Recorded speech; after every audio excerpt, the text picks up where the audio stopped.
it really isn't about the mind. It's about the emotions. So the true path for a human being to be of this world, it's all about experience. So we need to be ordinary, we need to experience, and we need to experience our emotions. But to experience our emotions, that's painful. Emotions are painful because we don't experience them. They're not painful in their own right.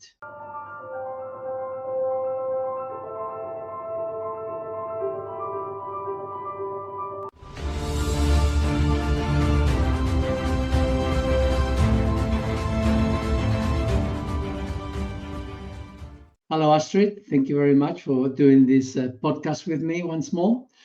And the subject is going to be flexibility and rigidity within a personality.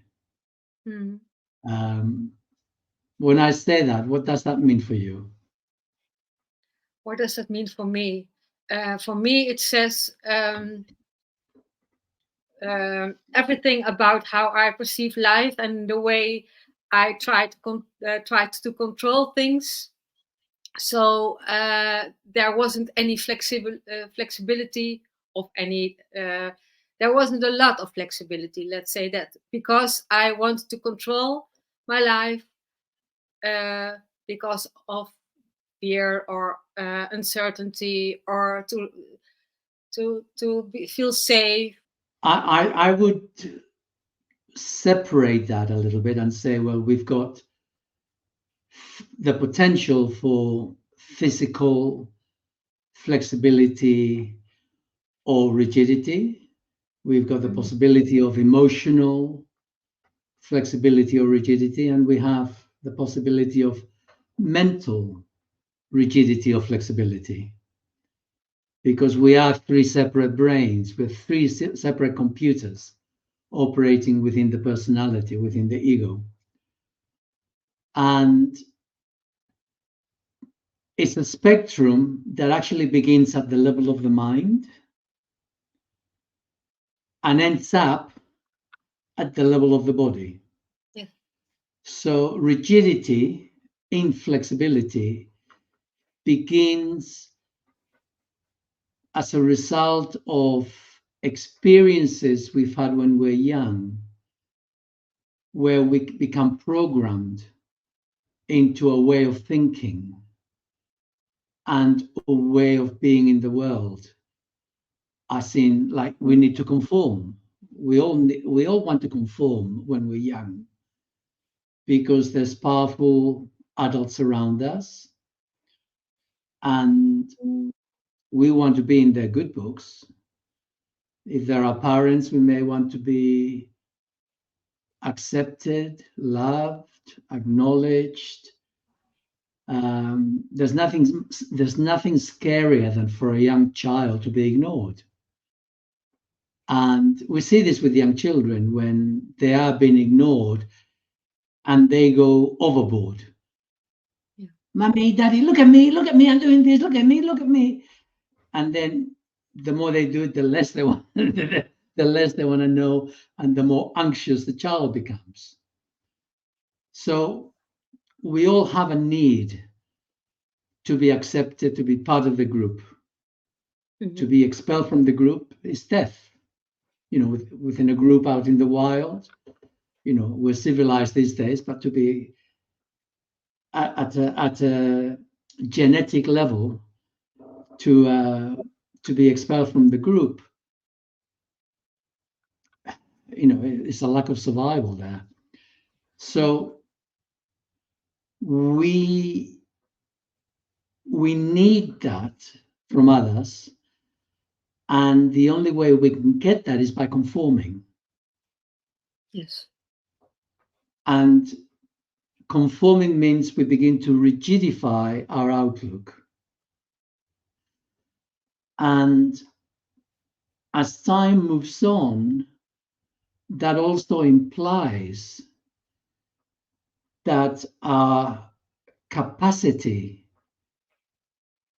if you like, our God-given inalienable right or imagination also becomes rigidified and controlled, because imagination is to imagine something out of the box. And if we want to conform, we need to conform. The last thing we want to do is to question why we're conforming. And so this is how it begins for the mind. Mm-hmm. And many people, in fact, there's been research done that young children are geniuses because they think out of the box. Their imagination is in full flow.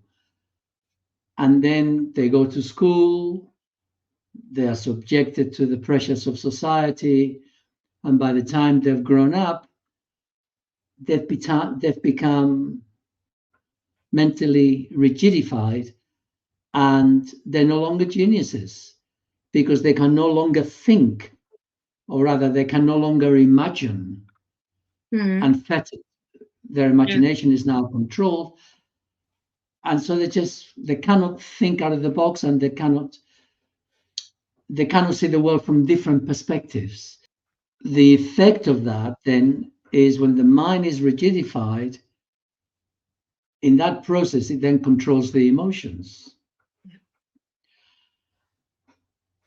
And it has to, because it's part of survival. You want to survive. So you have to control your emotions. You cannot just go doing tantrums, because that can be threatening.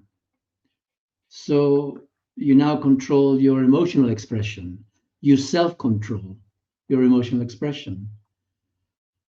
And as a result of that, as we grow up, we find that we've now got 2 or 3 emotions that we cannot truly express because we've learned to suppress them from childhood.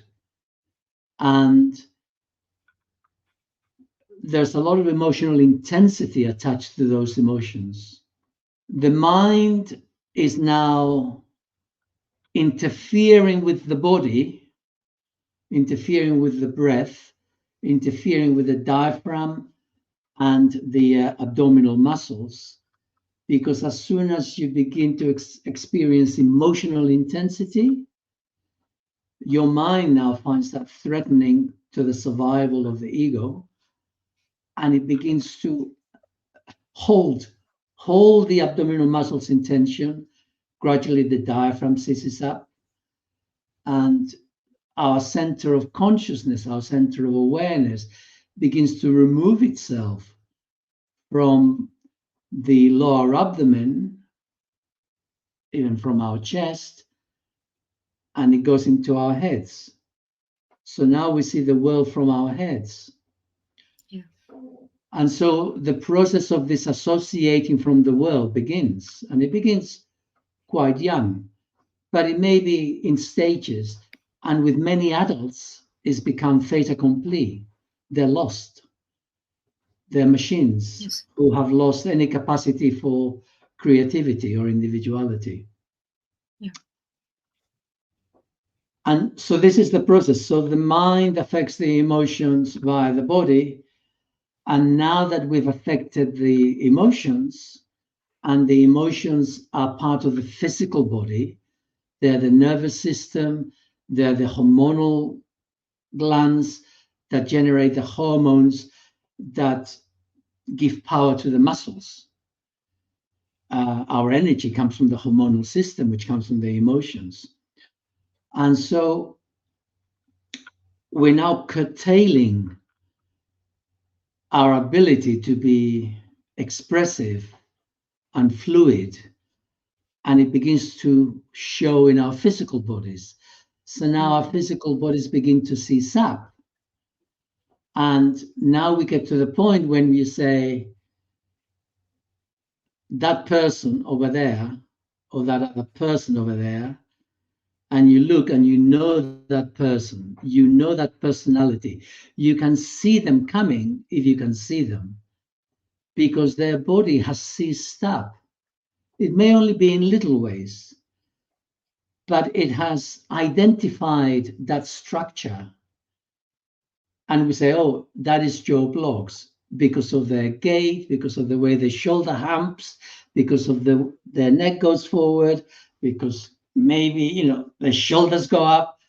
Their bodies have begun to accumulate emotional tensions in the body itself, Yeah. in the muscles. Tissues have now become seized up, and that human being behind that personality doesn't get much of a say, because that person has truly become the person. Yeah. And they're physically, now you look at them and you can see, but you accept that as normal because we don't question it. We don't question physical rigidity unless it becomes chronic. And then we go looking for someone to fix us. And of course, no one can fix us. That's the sad part. And so flexibility and rigidity applies to the whole of the physical body, whether it's from the mind, the emotions, the body. It's all wrapped up into one. And if we want to then become flexible again, we start with the physical body. We have to work our way backwards. Yeah. Yeah. Yeah. I'm so, yeah, I do so recognize what you're sharing, because I I am that, that's my experience also. And yeah. Yeah, I'm also aware that all the three parts are related to each other. When your body is stiff, that's also because there are other aspects playing a role in that stiffness and Yeah. the flexibility. So I think all is really connected with each other. And a body who's flexible and loose and moves, it's a much different um how do you say, I don't know the words, but there's a different connection than in my case, with where all the three parts are kind of disabled. Yeah, I Not don't know, quite. Not disabled. quite.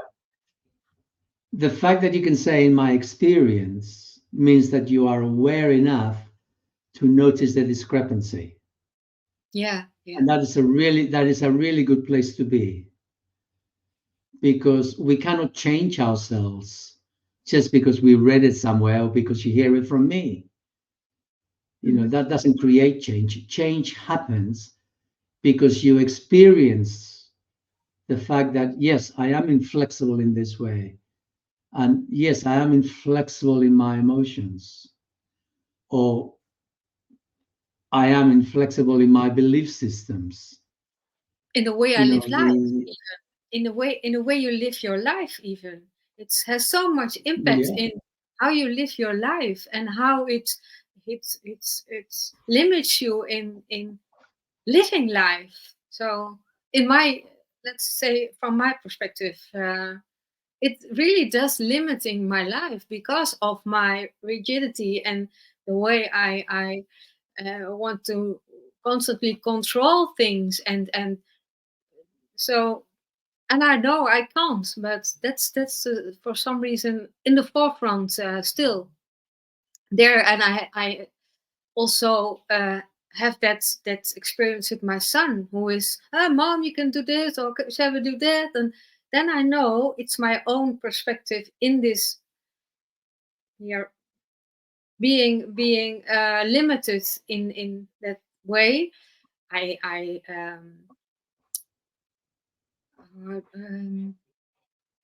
do not think the things I would like to do because of that inflexibility. So yeah. one of a very important way of beginning to change ourselves from being inflexible and rigid is through language. So, like you said about your son saying about I can or cannot do,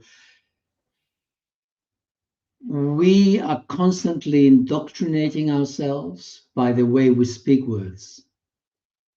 So when I say, oh, I can't do that, duh, you can't do it. You've just told yourself you can't do it. You don't stand a chance. Yeah. I mean, there's so many ways to use language. A lot of people see themselves as victims of their childhood. And nowadays, with the woke culture, they're emotional victims. You know, you say something that I find emotionally hurtful. So what do you want me to do? Lie? Yeah. You know, so, you know, you cannot, you are rigidly inflexible. I mean, I'm woke. I am rigidly inflexible. I cannot cope with an emotion that is too much intensity. So now I want you to lie to me so that I don't have to experience that. I want to remain weak because that's the world I know. That's where I am comfortable and safe. And I want you to lie. I don't care what you believe. You have to believe my way. So none of that is helpful. It doesn't help anybody to grow. If we want to grow as human beings, we need to take the rough with the smooth. The weather, you know, sometimes it's sunny, sometimes it thunderstorms. It's always changeable. Yeah. And so is human relations. It has to be. The only good thing that helps with human relationships is being truthful with each other. We have to be able to be truthful with each other, because if we're not truthful with each other, well, for one thing, we can't trust each other. Yeah. Yeah. So, but worse than that, of course, is people are usually they lie to themselves to maintain their personality intact. So.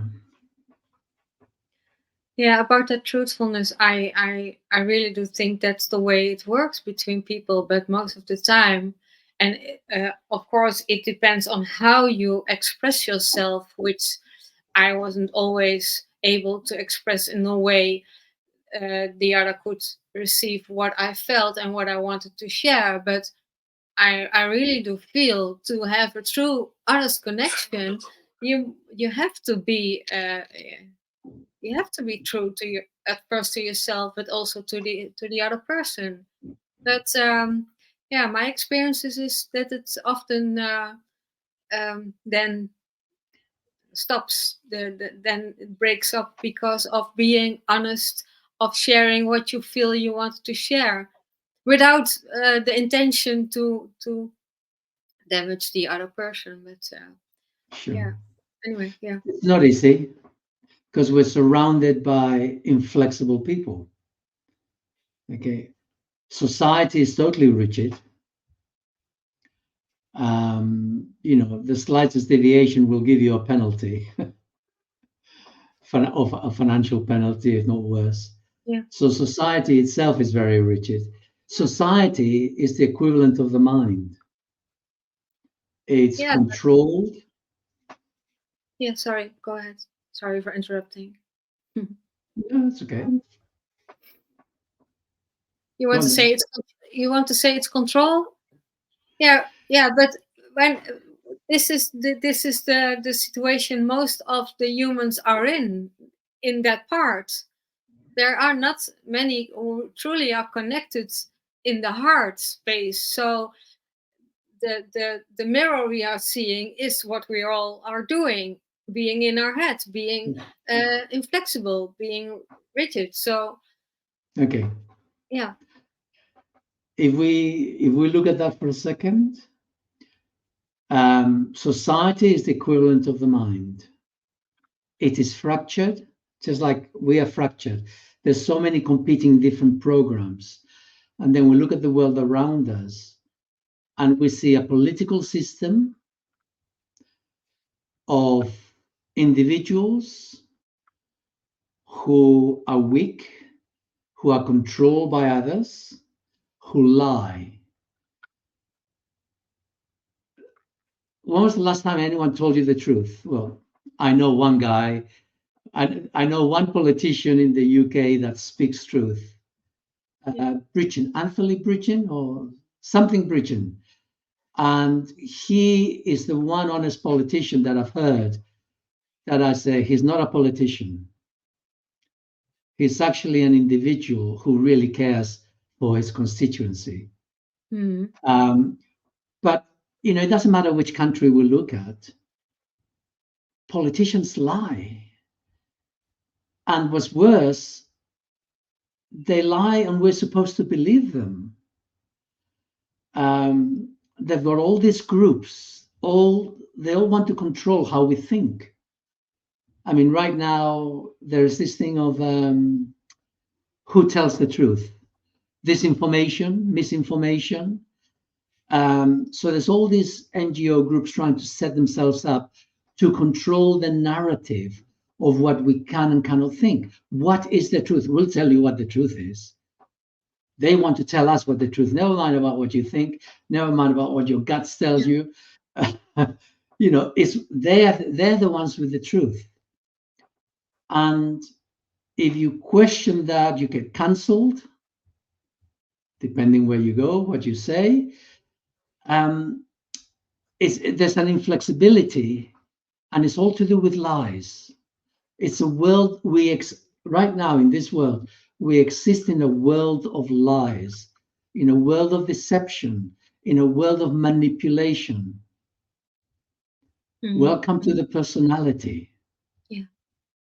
This is people's personalities. Yeah. Maybe you think, if you're listening, you think that, am I coming too strong here? What do you think? Am I coming too strong in your opinion?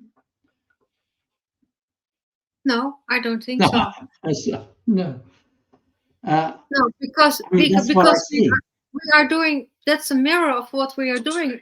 Only we are not aware, my Siri is calling, but we are not aware of how we function. I wasn't aware that I was a manipulator till someone mirrored me that I was doing that. And then when I went inside, seeing what was happened, I saw my own manipulative behavior, which I wasn't even aware of. So I really do think that's just a mirror for what we are doing. Only we are only want to point out to the other person and not look in the mirror in what is the way I approach someone. So yeah. So we live in a very rigid world, which is a reflection of our individual rigidity, certainly at a mental level. And this applies to most people. And there are degrees of rigidity. Some are better, worse than others. Yeah. But there's a blinkered, my children, for example, they're very rigid. I can see their rigidity. If I share something with my oldest boy, he says, "Oh, hold on a minute." He goes on his phone and he goes to certain websites to check whether what I'm telling him could possibly be true or not. Yeah, but I can imagine that. So isn't that also what we are doing when we want to check some information we are becoming from other people, to check if that what we are hearing isn't true? For sure. Would be great if more people check the truth of what they're being shown every day on their media, because people take it for granted, which it isn't even the truth. So yeah, I'm not talking about that though. He doesn't go to check the original source. He goes to check another website that will tell him whether the website I am directing him to is bona fide or not. Oh, okay. whether it's conspiracy theory or whether it's worth listening to, Yeah. Okay. whether it's disinformation. I'll give you an example. Um, there's a man called Scott Ritter who's been very much out there talking about the war in Russia, now the war in Israel, and he's got his own outlook, and he tries to be as truthful as he can from his perspective. But when I said, well, we were talking about Russia at the time, and I said, blah, blah, blah. He said, hold on a minute. So he went to this website to check on Scott Ritter, and what he came back to me was, oh, he was doing some sexual pervy things back in the 90s. That was that. So his whole history is wiped out. So, he was 30 years younger. He was going through a lot of anxiety, a lot, whatever was going on for him. And he did some things in public that within our culture is unacceptable. And be that as it may, 30 years later, he is now being discredited for what he's saying today for an action of 30 years ago. So he's been smeared sexually as a way of discrediting him, which is very common. There's a number of prominent figures to whom that's happened. It's a way of controlling the manipulation of the masses. My point is that my son does not go to the original source and listen to him, to what he has to say. Does it make sense or not to me, what he's sharing? Yeah. But he goes to a website that's throwing dirt on him to say, oh, no, you shouldn't listen to him. So that's that. So now you don't have to listen to him. Yeah. And that is what people do in this day and age. So there are people who want to control the narrative. And if they don't want you to hear someone, they'll throw dirt on that person. And if you're one of those who don't question, you will accept the dirt that someone's thrown as though that is the truth. And that's it. Now you don't have to go and look at the information. Yeah, but doesn't it also relate to how you've been brought up in your childhood? Because your parents do the same whenever the moment you are a child. That's the way they approach you. So you never learn to some children do. They ask questions at some point at their age, then they don't accept what they're being told, and they go do research at 12 or 13 or whatever year. But many children are being brought up in the same way we as adults been treated. He never learned that from me. That's not a reason why I did. I did my best to give him alternative views of the world because I was always a conspiracy theorist. And even when he was 13, he couldn't take on board what I was sharing. And then as he grew older, but this applies to all my children, as he grew older, they become ossified by society and by the friends they have, because the other friends, they also have blinkered approaches. So to become part of the system, the viewpoint narrows. If you want to succeed in the system, you have to narrow your viewpoint. Yeah, if you And want to they're be successful accepted. in the system. Yeah. But that's that human mechanism to want to connect with each other. So people choose then to connect with something which we don't even seem to be aware of is not working for us, but still we do connect because we want that connection. That's the same as with parents. You want to connect. You don't accept how your parents treat you, in my case, but still you want that connection. So you separate from a part of you, and another part steps in front to make sure there is this connection, while another part says, I don't want this, I can't accept this, but still you do, because of being unified with other people, being bonded, connected. So I think that's the mechanism behind that behavior. Maybe. If you take COVID, for example, the 3 years, which I think now they're relaxing the rules as to what can be said, because there was a lot of suppression of the narrative. There were a lot of people that were questioning the narrative, but they were censored. And some of the people who came to the front speaking on their behalf of society, they were saying things like, these people should be incarcerated, they should be denied their rights, they should be forced to be injected with this substance. That went on for 3 years. Now, there was a group of people who held on and said, no, I'm not going there. They may have been rigidified in other ways, but they were free in that way. There was actually, nah, you're not telling me that I have to take something that you have no proof is good for me. Yeah. I mean, the usual vaccination takes 10 years to develop, and you've done that in 2 weeks. Yeah. I mean, how do we know it's good? And now we've got in Japan today. In Japan, we have some very prominent people coming to the fore saying a lot of people have been damaged in Japan, and we want this to be removed from the market.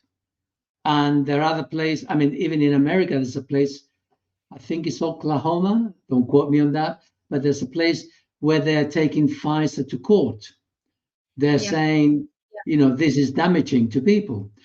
So the initial narrative of this will cure you 100%, to a few months later, this will cure you 87%. A few months later, this will cure you 50%, then 40%, then 30%. And now you need all these variants. And now, one won't do it. Now you got 10. You need to have 10 shots. So a lot of people didn't question any of that. And what's worse, they became angry with others who didn't follow the rules, who didn't conform, who weren't blinkered. Coronavirus cases surge across the UK. So does the misinformation from COVID deniers and anti-vaxxers. This was the scene outside St Thomas's Hospital in London on New Year's Eve. Remember, this is where the Prime Minister himself was treated for COVID early last year.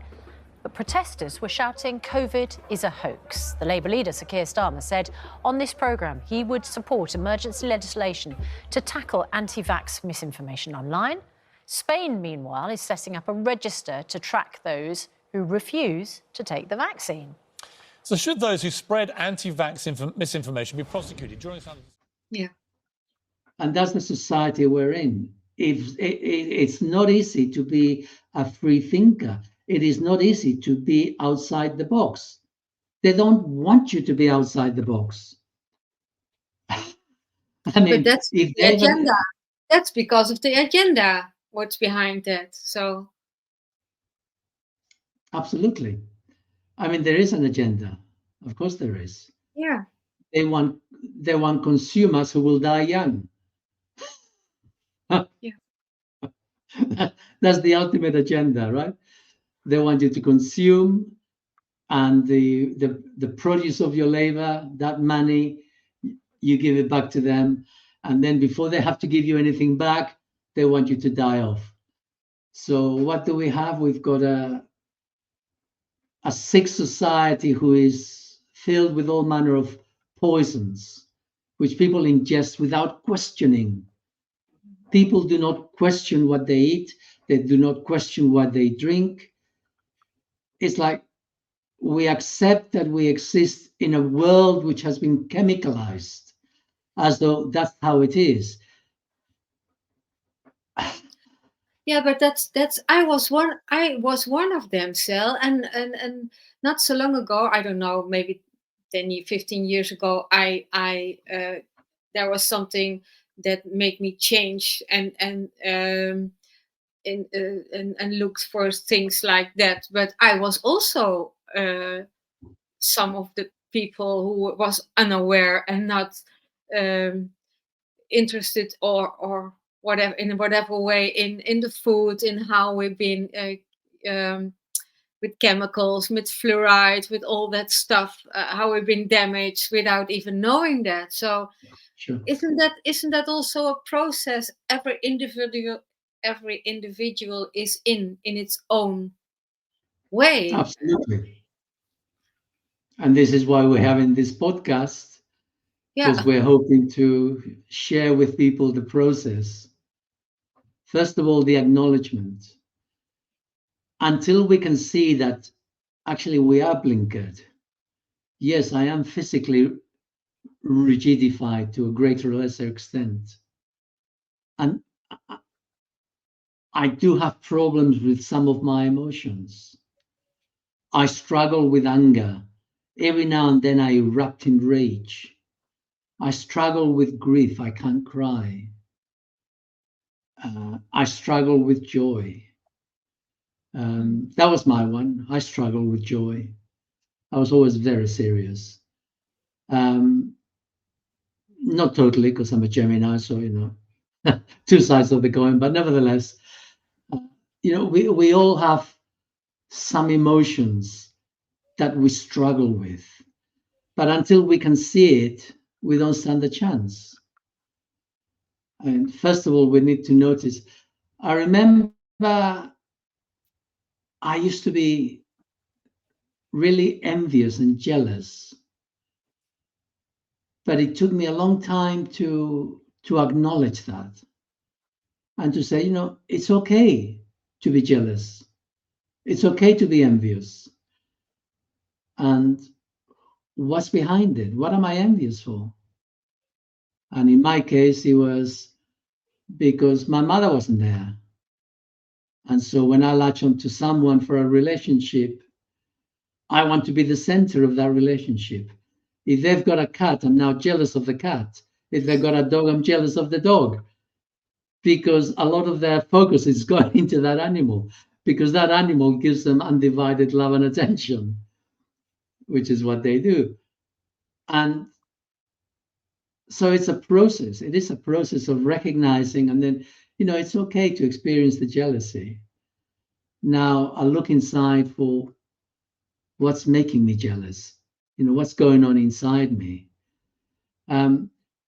Yeah, so I'm jealous. So what? It's not a biggie. I don't have to. Jealousy is not a problem until we become reactive. Mm-hmm. If I react to my jealousy with another person, then that is problematic. But the experience of the emotion, experience it, let it go. So anyway, so it applies to any emotion, but most of us struggle with 2 or 3 emotions, and they define and control our lives. Yeah. Because we're not aware of them. Yeah. We're always controlled from behind the curtain. Mm-hmm. And that is what happens in the world. The politicians are controlled from behind the curtain.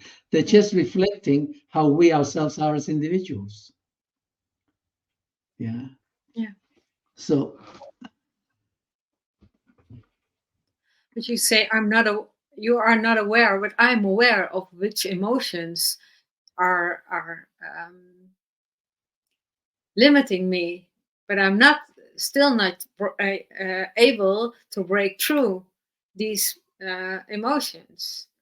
So it's a work in progress. The way that I helped myself, the problem is that when we begin, we've got a tub full, let's say water being our emotions. We've got a tub full of water which has been accumulated, and it's been accumulated day in, day out, because we keep repeating our patterns. And so we are reactive with people, and those emotions try to surface, but we don't deal with them. So it goes back inside. The bucket is forever growing. And at some stage, we have to do something about it. And the way that I began to work on this was I used to lie down every day, sit down, legs crossed, whatever. Yeah. And I would focus on my body. And I would focus on where the tensions were. And in focusing on the tensions, I would open myself up emotionally. Because wherever we have tensions, we have emotions, because that's how the tension originates. There's an emotion behind it. And I would just open myself to that, and then the tears would start to flow. A little to begin with. Over time, it grew, and I cried, and I cried. And sometimes it would go into my body, and my body would shake, or my teeth would chatter, and I would just go with it. I would allow my body to release the tensions. And I did this for years. Doesn't mean to say you have to do it for years, but I had a big barrel. I couldn't even do healing. I trained as a spiritual healer when I was a young lad. But every time that I tried to do healing with anybody, it would mean having to open up to my emotions. I would start crying. I mean, there's nothing worse than putting my hands over someone, tears coming out of me. It doesn't quite work. And so I worked at that for years and years. And that's a good way to begin. It's a good way to begin to release, just to empty the barrel, empty that barrel of water. Because the lower the water, the easier it is to see the emotions that we don't want to see, the ones that we can't really deal with usually. Mm-hmm. We need to empty the barrel. We need to get towards the bottom of the barrel, because that's where they are. They're not at the surface. They're not at the top. They're at the bottom. Yeah. Important. Emotional flexibility. But flexibility means that we don't step over ourselves. Part of the reason why we are rigid is because our mind tries to prognosticate the result of what we're thinking about, or what's going on in my emotion, what we're experiencing with other people. So we then mold ourselves to the situation to control our internal world. And when we do that, we step over ourselves. We become rigid. Apparently, the Japanese as a culture, they're extremely rigid. There's a lot of them. They're in close proximity with each other, and so they're very contained. They keep themselves to themselves internally. And so what you see is not necessarily who they are. They're all very polite. And that means that when they want to let their hair down, they have to go and get drunk, so they can loosen their inhibitions. It's a nice word, inhibition, to inhibit ourselves. You know what? Here in the Netherlands, there is a 4-day festival in February each year, and they call it Carnaval, where people get dressed up, where people get colored their faces, not even recognize them anymore, and doing exactly the same thing to loosen up, to be who they want to be. So I think more people, not only the Japanese, walk in a harness the whole year through, not being who they truly are, and then escape in the Netherlands in 3-4 days from their role and explode in the way they want to feel and be. So sorry for interrupting, but I think that's a more common thing than only for the Japanese. Maybe it's for sure. It's for the Japanese is probably more visible, But here in the Netherlands, people also, put the harness they on do it when in they every- step out the door. Sorry? They do that in every country. Everybody drinks, or most people drink, although there is a new movement afoot with young people not to drink. But by and large, most people drink. It's part of their culture. It's part of their indoctrination. It's in all the films. You watch any film, they're always got a glass of wine and something special or a beer. They're always eating donut. American films, eating donuts. American films, you either eat a donut, have a glass of wine, or take some pills. They show you the cupboard full of. They never explain why you need to take so many, but it's what people do. Everybody just has to take tablets. You just have to take all these drugs. That's the way to be. Okay, that's a normal human being. That's what people do. So it's the indoctrination of our culture. Smoking the same. Even though they've been trying to get rid of smoking for years, you watch most films. I mean, sometimes even ridiculous. I used to watch one called Star Trek Into the Future, and there's this guy from the future, and he's smoking a cigar. Why is he smoking a cigar from the future? What sort of bullshit nonsense is that? Because they've paid money, that maybe they've paid $1 million so that they, sort of to promote it in the placement, what they call them, placement adverts. But isn't that rigid thinking? Why in the hell do they smoke a cigar? Isn't that rigid thinking? No, that is the thinking that questions. I question what's in front of me. I question, why is this guy from the future smoking a cigar? I am questioning. Yeah. It is the questioning that leads to freedom of thought. Yeah, It is okay. the rigidity of thought that doesn't Yeah. question it. Yeah. Yeah, okay. Yeah, okay. But on the other hand, everyone is free to do what they like. So That isn't the point. anyway, I understand. The point is, I understand. do you? Yeah. Why are they reflecting that in a movie to the people? Why do they showing us such kind of images of people smoking or drinking or Because they want to keep the momentum of people smoking forward towards the future. Even though for the last 30 odd years, we know that smoking kills, and we know that smoking is bad for, gives you cancer with a large percentage of people, not everybody. But it does reduce your life expectancy. We know it's bad for people. I used to be a smoker. I used to wake up coughing. I couldn't run. I still can't run, but I couldn't run. We know it's bad for us. It's not new, and we know that they lied to us. What cigarette do you smoke? You'll be interested to know how the doctors of America answered that question. Tens of thousands of doctors in all parts of the country, in every state of the union. Doctors in every branch of medicine were asked, "What cigarette do you smoke, doctor?"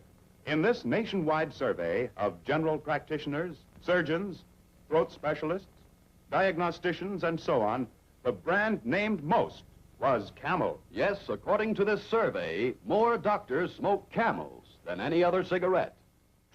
They knew it was bad for you already. Yeah. Okay, and that's 70 years ago.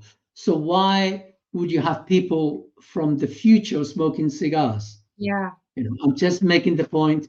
It's product placement. Yeah. Yeah, and that's the indoctrination and the manipulation which we're not even aware of. That's what they are doing. We don't question. Yes, we have to question. Yeah. I mean, we've got to question everything. I mean, I don't want to go too much into this because I'll get too conspiracy theorist, but there's a lot to question in the soapies, in the serials that come on films today. in the last 20 years, they have been manipulating our perception of reality to a ridiculous point. I just don't want to go there, but if you start to look, you will see, and you can start to question for yourself. But that is just on the surface. That is surface stuff. What matters here is the fact that our minds are rigid. Yeah. And so we need to become aware. We need to question why we believe what we believe. In Gestalt, they call it introjection. When we introject an idea and we don't question it, it hasn't been absorbed. It's food that's gone in, but the stomach has not digested it. It's lying there on the side, and we are uncomfortable with it because we're not processing that thought. So a person who is indoctrinated, like most people are, to a greater or lesser extent, they have belief systems which they are uncomfortable with because they haven't processed it. They've accepted what someone else has told them as the truth. It is not based on their experience. Then there is this question, because that was also in the COVID period, was that at hand. If someone has a rigid belief and in front of that you put another perspective, it can happen that it, because of fear of losing their own safetyness in the belief they have, they do not accept the information in front of them because of their own rigid beliefs, and that's what lets them feel safe about that belief. And when you take that belief away, they lose their own identity or whatever, and then what? So it is related also to a base to a feeling of safety, being safety in that space, because that's related to this and this beliefs. And if these beliefs falls away, what will happen? So that's a mechanism in that rigidity, in that inflexibility. Absolutely.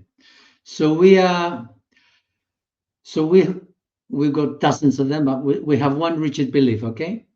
And that rigid belief, what underpins it? Why are we not processing that? Why are we not processing that belief, that outlook on life? Because what underpins that belief, as you said, is fear. Fear is what's behind a belief system. Fear is what stops us from questioning a belief. We are, organically speaking, we are group creatures. We like to be in a group because that's where safety lies. Yeah.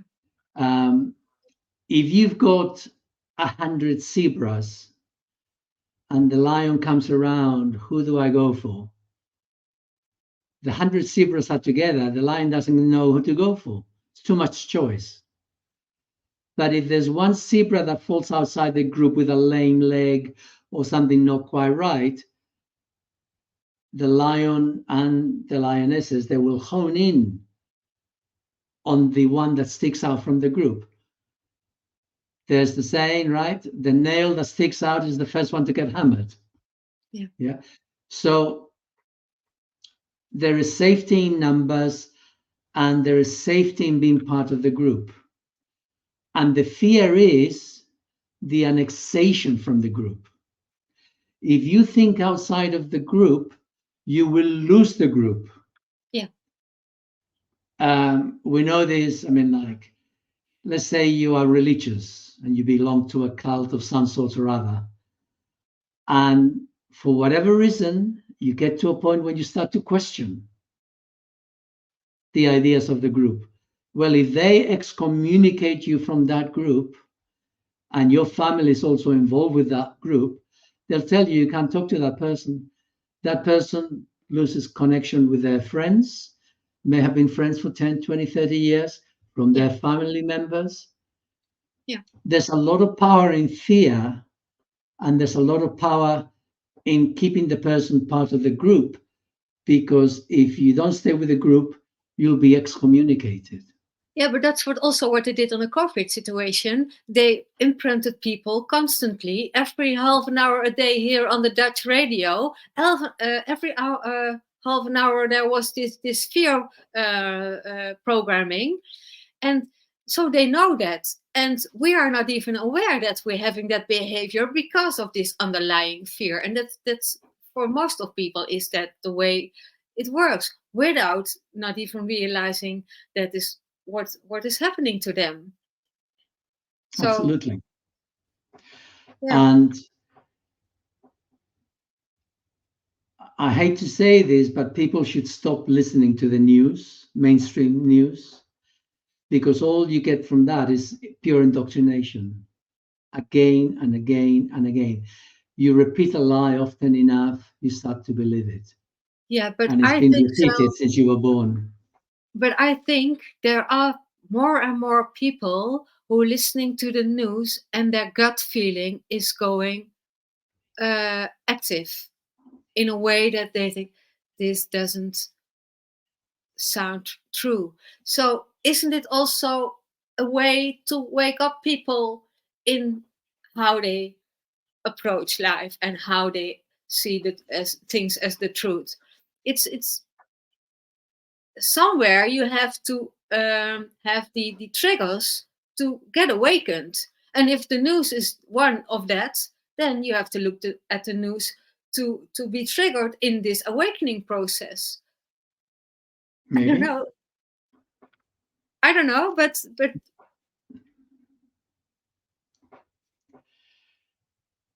Well, yeah, I mean, I've got people that work with me, and they had 2, 3 shots, and then some of the friends began to drop off like flies. And I did my best to explain to them at the time, look, not a good idea. No, they just went with it. And now I say, it's a new flu season coming, you're going to have another shot. No, I don't think so. So now they're wary, but nothing much has truly changed, because a little part of them has become wary of what has happened and how they see it, but they're not questioning enough, because that's only a small part of waking up. It's an important part. And in a way, those who created this have shot themselves in the foot, because a lot more people are now beginning to question the narrative. Yeah. And there's a lot more people who are now saying, well, I'm not sure that I'm going to have another one of those things. Yeah. Or for my children. So there is a change happening. It's a slow change, but it is happening. And from the point of view of the spiritual dimension, there's a change happening on this earth right now, not just yet, actually, as from July. It actually begins, there's a new dawn coming to this earth, which will last around 15 years. And this is to do with the movement of the planets, the universe, the galaxies, everything out there. And there's a window opening which will facilitate the awakening of mankind. And this actually will begin as from next January. But like with any dawn, before the sun comes over the horizon, you can still see the light. And so as from July, there will be an increasing amount of light happening, occurring, affecting us, radiating us, but it won't be fully here till next January. And there's about 2/3 of the world population who are truly capable of waking up, really waking up, not just to that, but truly waking up to who am I? Am I just this personality? Or is there something more to me as a human being? Am I a human being, or am I just a mask, the person? Yeah. And so there will be a lot more turning towards the heart, which is what has to happen. And that will not fully begin to rear its head from the beginning of January, but already the sunlight, as from next month, will begin to affect more and more people. So those who are closer to really waking up will start to be more observant and more flexible. Others are going to take longer, but that's okay. We got a few years ahead of us. And talking about the spirituality, let's talk about flexibility from the point of view of a spiritual person. At this moment in time, there is a lot of people who are dissatisfied with their lives, the way they've grown up, their experiences. They're uncomfortable with their heads. They want to be free. They seek peace. They seek inner peace. And so they start to look around. I started to look around. I was 15. And the first thing that I came across was demonology and witchcraft. So for a year or so, I was very engrossed in that, trying to understand it. Is there more to life? Is that the way? Well, no, actually, that is not the way. Whatever people tell you, that is part of the mirage. So we start to look, and we come across the gurus. We come across the Indian culture, which has all sort of become mixed up with yoga. And with other people, it moves on to Zen and the Buddhists. And so people become seekers. They are seeking enlightenment, they're seeking peace, they're seeking to find themselves, and they're looking outside, they're looking beyond themselves to find themselves. Well, you will find yourself just by being ordinary in the ordinary world. You don't need to go anywhere. It is the people that we know. Sorry. Yeah. Go there. No. Share what you want to share. No. It's for some reason, and that was also a part of the way I walked this spiritual path. I really thought I had to walk that path. Not even because I told it myself, but I thought that is the way you find yourself. But and in some aspects, you more and more grow and more and more connected to who you truly are. But at some point, I thought this is it's a combination. You have to be guided by a spiritual teacher or someone who is ahead of you, but it's not necessary. In my case, it's my opinion, it's not necessarily you have to follow a spiritual path to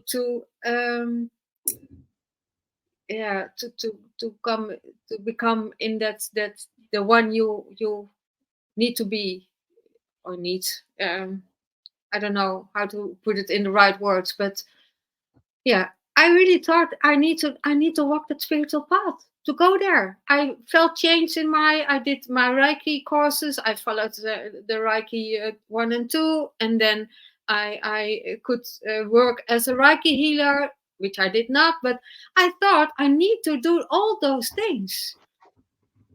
And then it's true, but on the other hand, it's not. It's adaptive in your process of growing and being aware and growing your consciousness in those aspects. But in fact, yeah, we're all different, and there are many paths to the same goal. But some paths are longer than others. And ultimately, as long as we are indoctrinated and limited and rigidified and controlled by our minds, it's a catch-22, because we're controlled by our minds because we haven't dealt with our emotions. See, it really isn't about the mind. It's about the emotions. So the true path for a human being to be of this world, it's all about experience. So we need to be ordinary, we need to experience, and we need to experience our emotions. But to experience our emotions, that's painful. Emotions are painful because we don't experience them. They're not painful in their own right. It is the fact that we don't experience them that makes them painful. It is our attempting to control the emotional expression that becomes painful. Letting them through is easy, except we don't trust ourselves because it's intense. So we have to do it slowly. We have to build our confidence. We need to build our experience. And we gradually realize, I can cope with this. I can experience this intensity. It's not the end of the world. I'm not going to fall apart. A lot of people imagine that if you have intense emotions, you're going to fall apart. You won't be yourself anymore. But that's an unconscious part, I think. I think that's an unconscious belief. I cultural. think really, sorry, that's cultural. Yeah. But isn't it also an unconscious thing? People avoiding that because of their underlying unconscious fear for. That's what I mean by cultural. See, the thing about the cultural beliefs is that we absorb them by osmosis, and they get through our defenses. We don't question them. We accept them because we want to belong to our culture. And those cultural beliefs go across the generations. I mean, they're not as bad now as it used to be. Before, a man shouldn't cry. Yeah. Crying was seen as a sign of weakness. Sign was seen as a sign of falling apart. Mm-hmm. And things are changed. Women would get cross with a man who cried, because the man who cried, they would see the man as being a weakling who wouldn't be able to hold the family together. Mm-hmm. There's a lack of appreciation of strength, the strength from experiencing our emotions fully. Yeah, but how many children aren't even allowed to express their emotions? Then their parents won't allow them to be angry or to be sad, or then away, stop crying, nothing. So when we're growing up, we start to repressing our emotions. So I'll tell you one of the way it begins. When children hurt themselves, they start crying. And what they're trying to do is they're trying to separate themselves from the physical pain. So all the hollering, all those dramatics, it's a way of separating themselves from being in their body, from the experience of the pain. Now we come along and we say, oh, let me kiss it better. Oh, never mind, let's do this. Or, oh, look at that. And they start to distract the child because the adult can't cope with the child hollering. Now, if you're a parent, this is a better approach. Your child is hollering, doing their bit because they want to separate from their body, from the emotional intensity. You put your arms around the child and say, where does it hurt? And you put your hand on it and say, here. Oh, is it very intense? Is it very sharp? What does it really feel like for you? And you help the child to focus on the pain. Rather than distracting them from the pain, you bring the child into the pain in their body, and it will soon go away. And meanwhile, you're comforting them, you're there for them, and they're picking up a message. It's okay to experience emotional intensity, or in this case, physical intensity. The two are very close together, okay? Physical intensity, emotional intensity go very close together. If your child's a little bit older and they can deal with this and you yourself understand this, you can say, breathe out slowly. Just breathe the pain out slowly. So you get them to focus on the pain and you get them to breathe out slowly. Pain diminishes when we breathe out. When we breathe in, it can become more intense.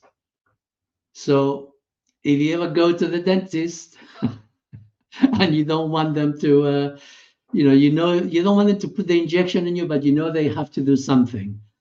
Although ideally you don't really want to go to dentist because you want to eat healthily. So, because teeth can't take care of themselves to a great extent unless you've already damaged them. So this is what I do. I say, okay, just tell me when you're going to go. Take a nice deep breath. And then I go.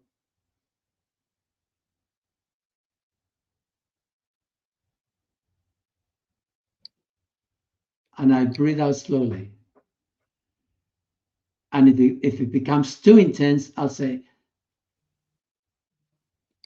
I mean, I haven't been to a dentist in years, but that's what I used to do. So it's a way of it's a way of diminishing the sensations without yourself removing away from the sensations. So you focus on the sensation and you breathe it out. You breathe the sensation out. So this is a way of deal with physical pain. Clearly, you can only go so far with it. And we teach our children to connect with physical pain as a prelude to the emotional pain. As an adult, emotional intensity. Yeah. Yeah, that makes a huge difference when you're as an adult, you learned how to deal with that kind of situations, with your feelings and with your hurt. So that makes a lot of difference. And it doesn't store in your body, which it does when you're avoiding or yeah. So for myself, I've dealt with all my repressed emotions. I've cleared my system out. I'm still susceptible to stuff from my childhood, which has been built into my ego. And there are times when I connect with love really, really intensely. And I feel myself trying to hold the loving, trying to stop myself. It's too intense. And I'm trying to compress my chest. My diaphragm is trying to stop. And I breathe. I breathe into it brings tears. I breathe into the sensation. I I stay focused on my feeling of love, and it's intense. And I have to keep breathing. I have to keep breathing, because this is what we do. We use breath, or rather the lack of breath, to stop our emotions. Because I speak of feeling to be open in the heart, but we cannot do that without connecting with our emotions, because it's a highway. The two connect. The emotions and the heart. To be open in our emotions is to be open in our heart. And to really open up into our heart, you know, we can be in a sort of place where we're just idling with our emotions. But at the same time, if there's any emotion there that we need to process, it will come to the top. So it will blend with the feelings of the heart. And allowing the expansion, the contraction of the chest, the diaphragm, the belly, keep bringing the breath all the way down to the lower abdomen. This is how we learn to breathe, but also how we learn to empty the barrel of our emotions. When the emotion surfaces, we have to go with it. And we support ourselves by breathing deeply into our lower abdomen. It's not so much that we breathe deeply into the lower abdomen, it's that we relax the abdominal muscles, and the diaphragm will then go downwards. And as it goes down, the chest expands, the breath goes all the way down to the bottom of the lungs. People normally breathe from up here, it's all top, it's all in the top. And it's okay if you're not exerting yourself, but if you're exerting yourself, if you become emotionally distressed, you will become very anxious because you won't be having enough breath. So you need to go down into the lower abdomen. So this is what this is. We don't need to go anywhere. We don't need to follow a guru. We can just do this at home daily. Connect with the body, connect with the emotion. Really give yourself the freedom, the flexibility to express your body and your emotions. Now, all these people who go following gurus and the like, and they go hither and thither, I've met quite a lot of them. And what they're taught is not to connect with their emotions, to release their emotions, to relax their minds, to let go of their belief systems. What I see is people becoming indoctrinated with a different system on how to become super special in some way or other.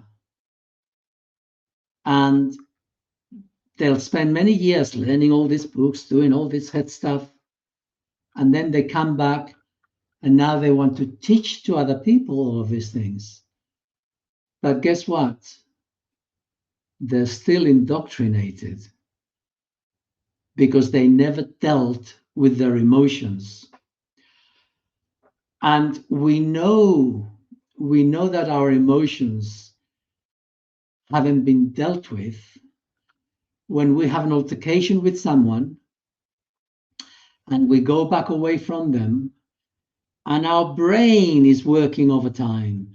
Well, if I said this, if I said that, if it was this way or that way, we're busy in our heads, busy, because our mind is working extra hard to stop us from connecting with the emotion, which got triggered when this other person said this, that, or the other. Something happened with someone else.